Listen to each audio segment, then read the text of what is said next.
The man froze. His mind filled with 100 questions, but there was no time.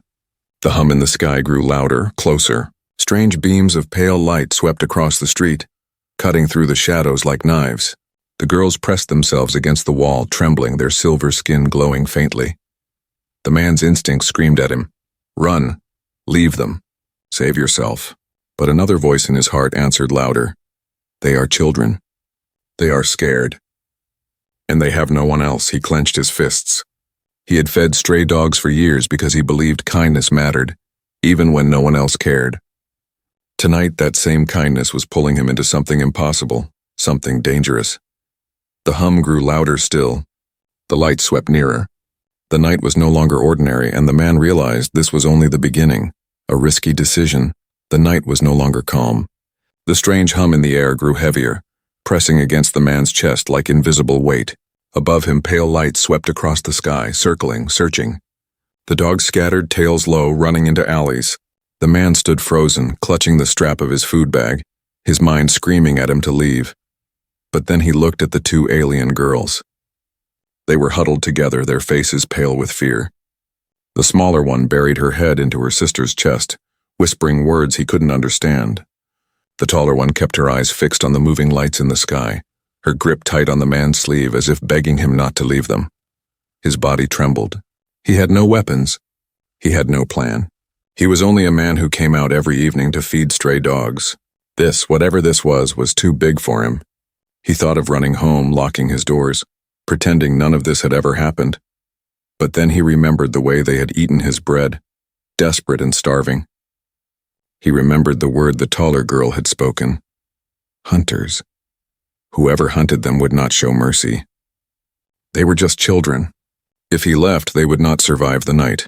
He swallowed hard. His heart pounded like a drum, but he forced himself to speak.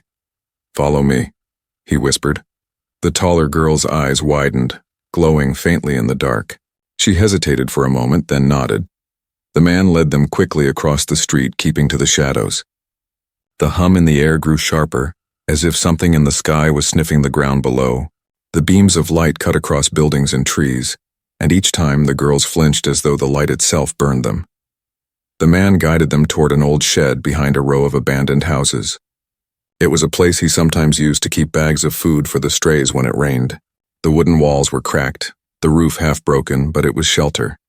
He pushed the creaky door open and motioned them inside. "Stay here," he whispered. "Don't make a sound." The girls obeyed, crouching low in the shadows. Their glowing eyes dimmed as if they were trying to hide their own light. The smaller one clutched her sister's hand, trembling. The taller one looked at him with silent gratitude, though her lips pressed tight with fear. The man stepped back outside and pulled the door closed. He leaned against the wall, his chest rising and falling fast. What was he doing? Why was he risking himself for two strangers, not even human strangers? He had no answer. All he knew was that leaving them felt impossible. The hum grew louder. Then from above the rooftops a shape appeared. It was not a helicopter. It was not a plane. The craft was smooth, dark, and silent except for the deep vibration it left in the air. Strange symbols glowed faintly along its sides, like the same markings on the girl's torn clothes. It hovered, scanning the ground with pale beams of light. The man pressed himself against the wall, heart hammering. The light swept past him, close enough that his skin prickled with heat. He held his breath. For a terrifying moment, he thought it had seen him. But then the light moved on, crawling across the street toward the direction of the shed. His chest tightened. They'll find them, he thought. They'll find the girls. Without thinking, he ran. He darted across the open street, away from the shed, his shoes slapping against the pavement.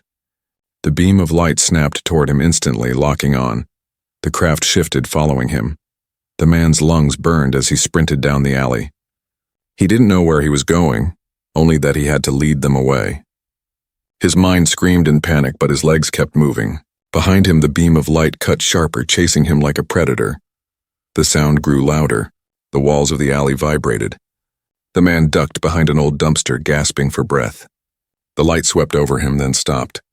The hum lowered, deeper now, as if the craft was hovering right above. He pressed his back against the cold metal, his body shaking. He thought of the girl still hiding in the shed. He thought of their glowing eyes filled with hunger and fear.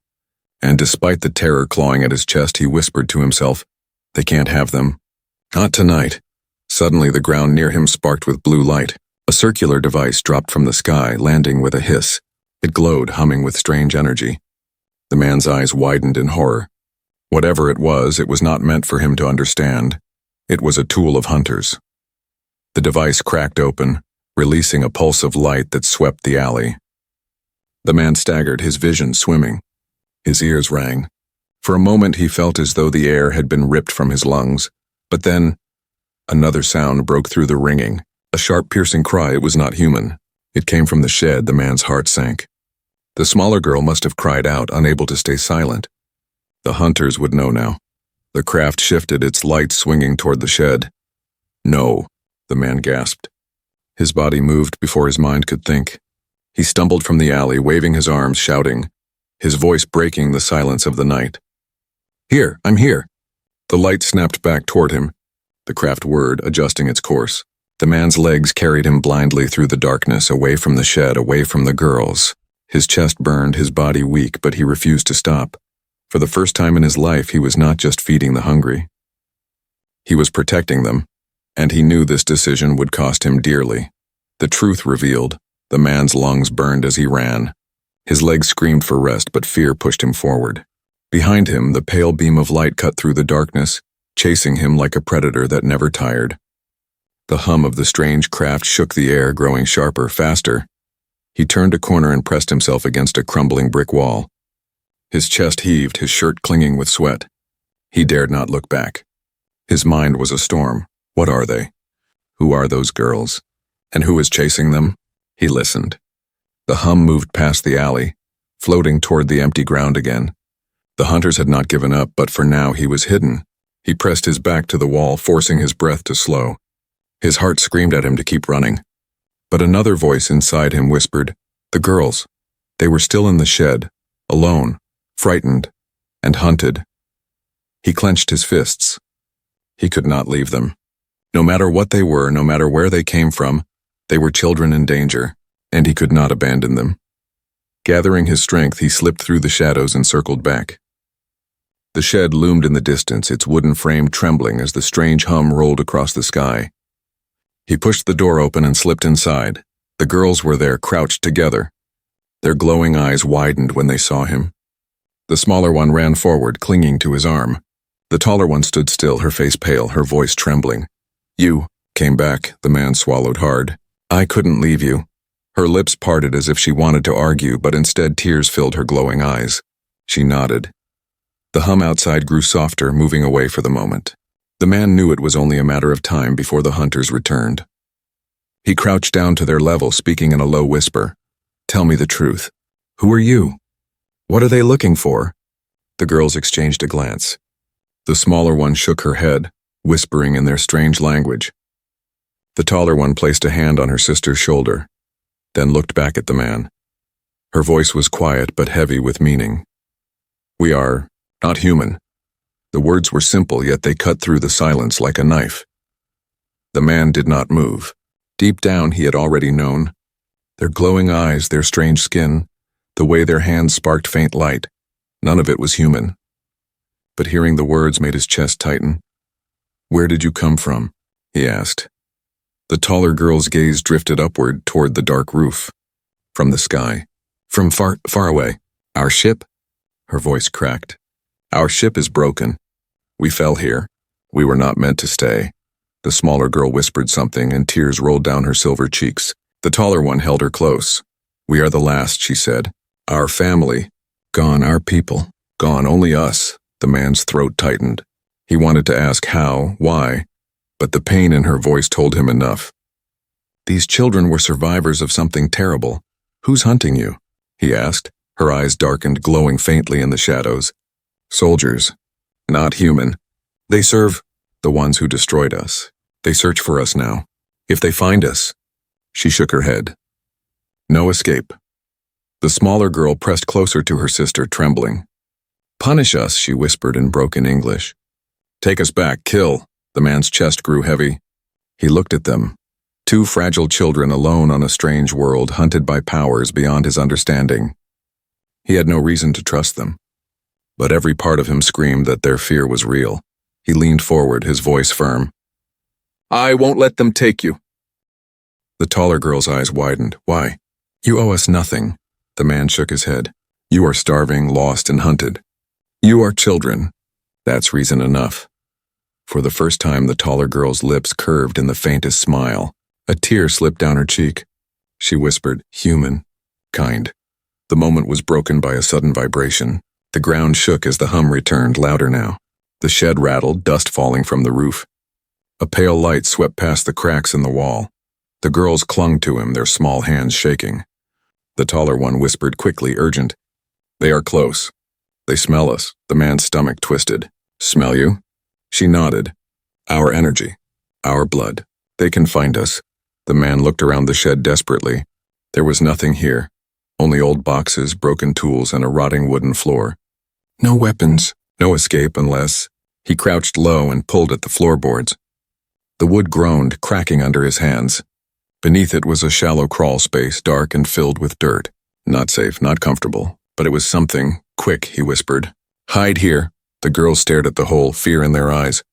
But the hum outside grew stronger and the light swept closer. The taller one nodded. Together they crawled into the space, clutching each other tightly. The man pulled the boards back into place, covering them as best he could. Then he stood, heart pounding just as the shed door rattled violently. The light poured through the cracks, blinding white. The hum filled the air, rattling his bones. Shadows moved outside, tall, inhuman figures. The man clenched his fists, standing between the door and the hidden girls. His body shook with fear, but his voice whispered steady words into the darkness below. "Stay quiet. I'll protect you." The door creaked. A clawed hand pushed it open. Strange shapes filled the doorway, glowing eyes scanning the room. The hunters had arrived. Danger approaches. The shed door groaned as it opened wider. Cold air swept inside, carrying a metallic smell that made the man's stomach turn. His breath caught in his throat. The figures stepped forward, their shapes tall and unnatural, their movements smooth and inhuman. Their eyes glowed faint blue, scanning the room. Their bodies were covered in dark armor that bent and shimmered like shadows made solid. Their steps were heavy, but the sound was strangely hollow, as though they carried the weight of another world. The man stood in the middle of the shed, heart racing. His palms were damp, his legs shaking, but he forced himself not to move. He could not let them see his fear. He had only one thought. Don't look under the floor. Don't find them. One of the hunters raised a device. It glowed with symbols the man didn't understand. A faint humming sound pulsed from it, making his teeth ache. The hunter swept it across the shed, the glow flashing brighter as it neared the floor. The man's chest tightened. They'll find the girls. They'll smell them, like she said. His mind spun desperately. He had to do something, anything, to keep the hunters away from the boards. With a shaky breath, he stepped forward. "What do you want here?" His voice cracked, but he forced it out louder this time. "Why are you in my shed?" The hunters froze. Their glowing eyes turned toward him. For a long moment, silence filled the shed, broken only by the hum of the strange device. Then one of them spoke. Its voice was not human. It was deep, layered, echoing like metal scraping against stone. "You are not..." Target, the man's skin crawled. He swallowed, struggling to keep his voice steady. "Then leave." The hunters did not move. Instead, the one holding the device tilted its head. "You hide something." The man's blood turned cold. His body trembled. But he forced himself to step closer, putting himself between them and the floorboards. "There's nothing here," he lied. "Just me and old junk." "You've got the wrong place." The hunters stared at him. Their glowing eyes flickered as if scanning his body. The silence stretched longer, suffocating. Then the device beeped. Loud, sharp. The hunters moved instantly, stepping toward the floorboards. "No," the man shouted. He didn't think. He acted. He grabbed an old metal shovel leaning against the wall and swung it with every ounce of strength he had. The shovel clashed against the hunter's arm, sparks flying. The impact sent a shockwave through his body, nearly breaking his wrists. But the hunter staggered back a step. The shed erupted with sound. One hunter hissed, its voice like static. Another raised its hand, and a flash of blue light shot past the man, scorching the wooden wall. The air filled with the smell of burning wood and ozone. The girls whimpered beneath the floor, muffled but sharp enough to pierce his heart. He swung the shovel again, shouting, his voice raw. "Stay away from them!" The hunters advanced. They were faster, stronger, their movements too smooth to be natural. One knocked the shovel from his hands with a single strike, sending it clattering to the floor. The man stumbled back, his chest heaving. The taller hunter leaned forward, scanning the ground. Its clawed hand reached for the boards. Panic surged through him. He grabbed the only thing left, his food bag. With trembling hands, he hurled it at the hunter's face. The bag burst, scattering bread, rice, and scraps of meat across the floor. The hunters froze for a moment, confused by the sudden mess. The smell of food filled the air, mixing with smoke. The dogs outside barked wildly, drawn to the scent. Their paws scratched at the walls, their howls loud and desperate. The man seized the moment. He shoved the nearest hunter with all his strength and shouted at the top of his lungs. "Run!" The girls heard him. The boards rattled as they pushed free and crawled out, their glowing eyes wide with fear. The smaller one clung to her sister, and together they bolted toward the back of the shed. The hunters roared, if the sound could be called that. It was a metallic scream, sharp enough to rattle his bones. They lunged forward. The man threw himself at them, blocking their path. He slammed his shoulder into one, his body screaming with pain. "Go!" he shouted again, his voice breaking. The taller girl hesitated at the back door, tears in her glowing eyes. She looked at him, shaking her head. "You will die." "Maybe," the man gasped, forcing himself to stand firm. "But not you." The smaller girl tugged her sister's arm, pulling her toward the darkness outside. The dogs scattered as the girls ran into the night. The hunters growled, splitting their focus between the fleeing children and the stubborn human blocking their way. One raised its clawed hand, energy crackling. The man braced himself, chest heaving, every nerve screaming in fear. He had no weapon, no strength left, only his choice, the choice to stand between them and the innocent. The shed shook as the hunters stepped closer, their glowing eyes burning like fire, and for the first time in his life, the man felt like he was fighting not just for survival, but for something far greater. Humanity tested. The shed burned with blue light. Sparks crawled across the wooden walls, smoke rising where the hunter's energy touched. The man stood trembling, his back pressed against the door the girls had escaped through. His heart hammered so hard he thought it might burst. His hands were empty. His body was weak. But his legs refused to move. The hunters closed in. Their glowing eyes flickered like cold fire, scanning him as though he were nothing more than an insect blocking their way. One raised its claw, energy pulsing in its palm. The man braced for death. Then, in the distance, he heard barking. Dozens of dogs howled, their voices echoing across the empty streets. They had followed the smell of food, drawn by his spilled bag. Now their cries filled the night, sharp and wild. The hunters paused, heads snapping toward the sound. It was only a moment's distraction, but it was enough.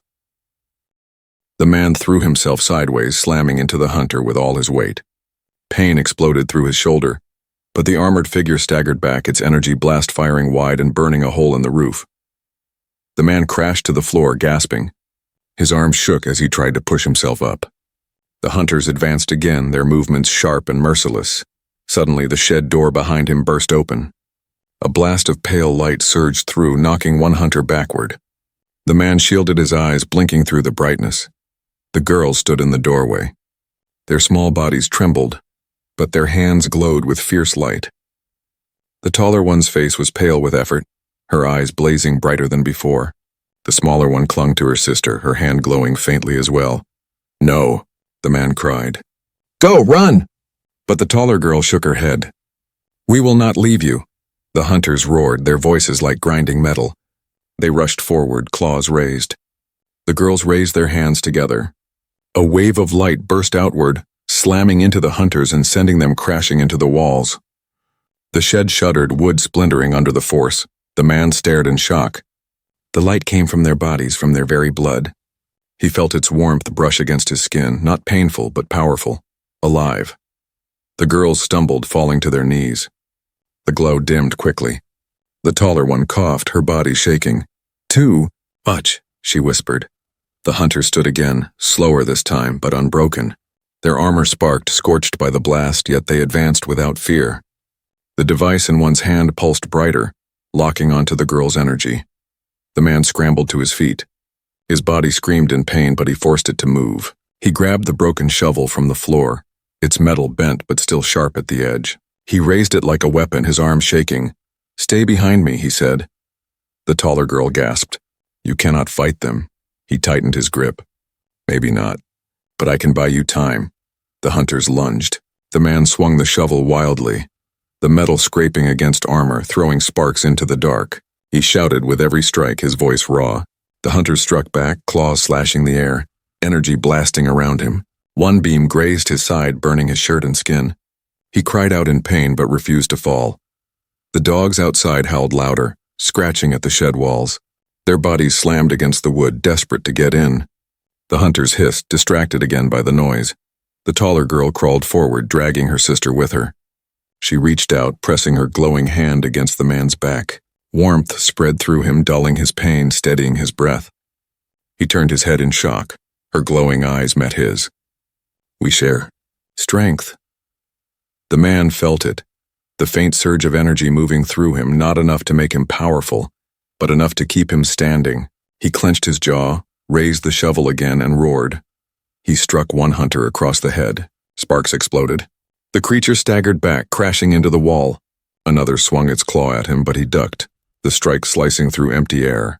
He rammed the shovel into its chest, metal screeching against armor. The impact shook his arms, but the hunter stumbled. The shed was chaos, light flashing, wood breaking, dogs howling outside. The girls clung to each other, their glow flickering weakly. The man fought like a cornered animal, every strike a desperate attempt to keep the hunters away from them. But he was only human. His arms grew heavy, his breath shallow. The shovel slipped from his grip, clattering to the floor. The hunters loomed over him, claws raised. The man spread his arms wide, shielding the girls with his body. His voice shook, but his words were steady. "You'll have to go through me." The hunters paused, their glowing eyes fixed on him. For a moment, silence filled the ruined shed. Then one lowered its claw, scanning him with its device. The voice came again, deep and cold. "Human, protect. Pray." The word cut into him like a knife. Pray. That was all the girls were to these creatures. Rage boiled in his chest. He spat at the ground, his voice breaking into a growl. "They are not prey. They are children."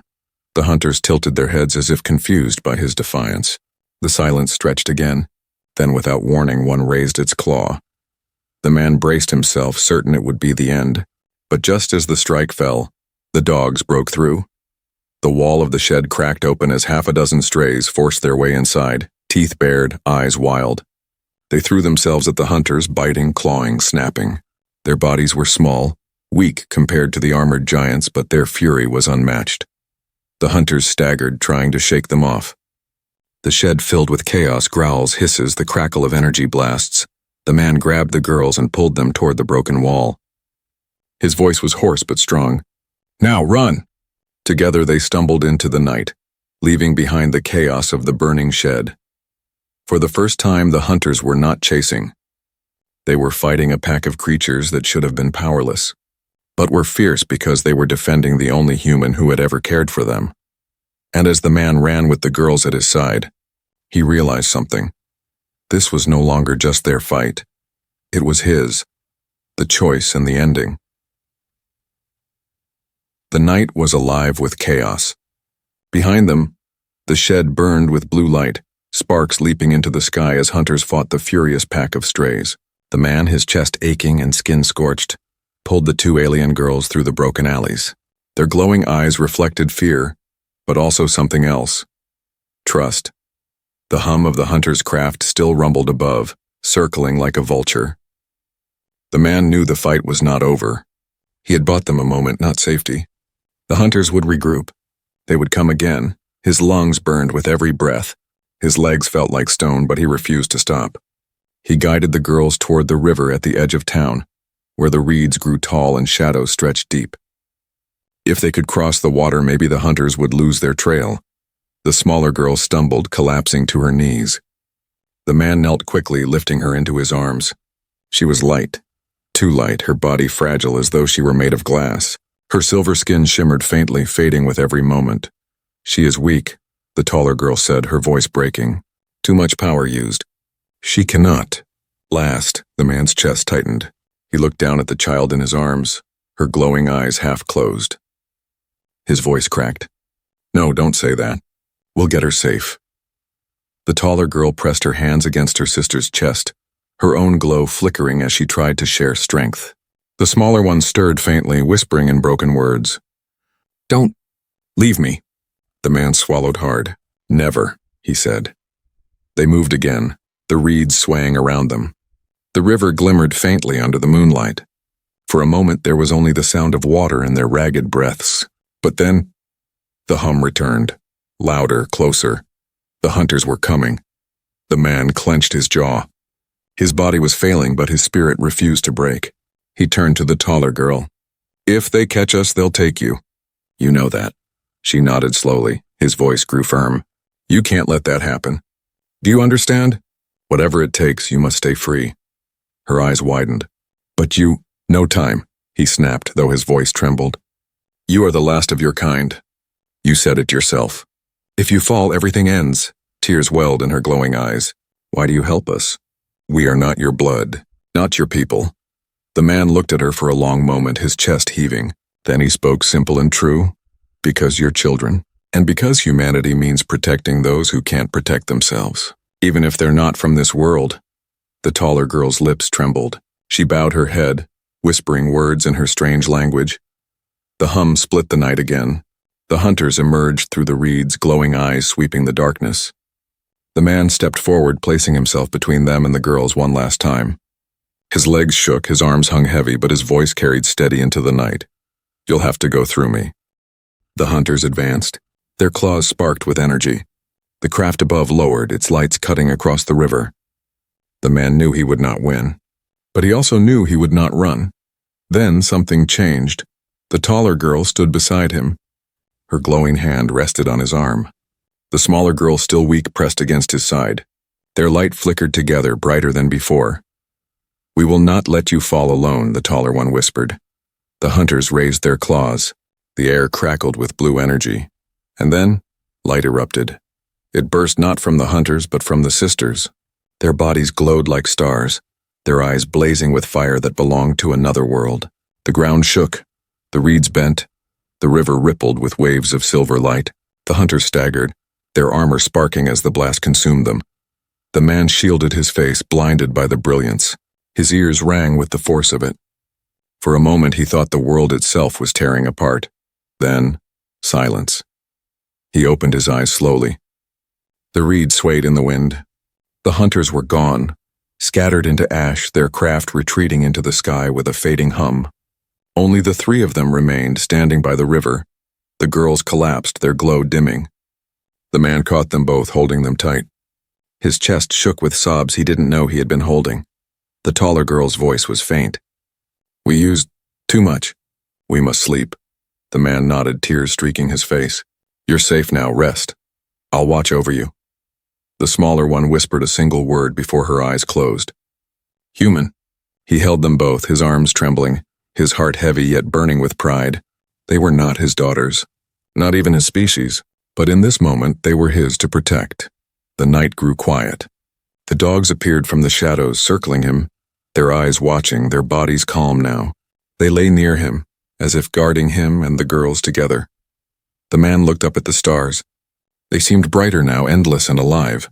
He whispered into the night, his voice soft but sure. I only wanted to feed the hungry. Tonight I saved more than I ever imagined. The reeds swayed, the river flowed, and above them the stars kept shining. The hunters were gone for now. The sisters had survived for now, and a simple human who once carried scraps of food for stray dogs had proven that kindness could stand against the darkness of the universe.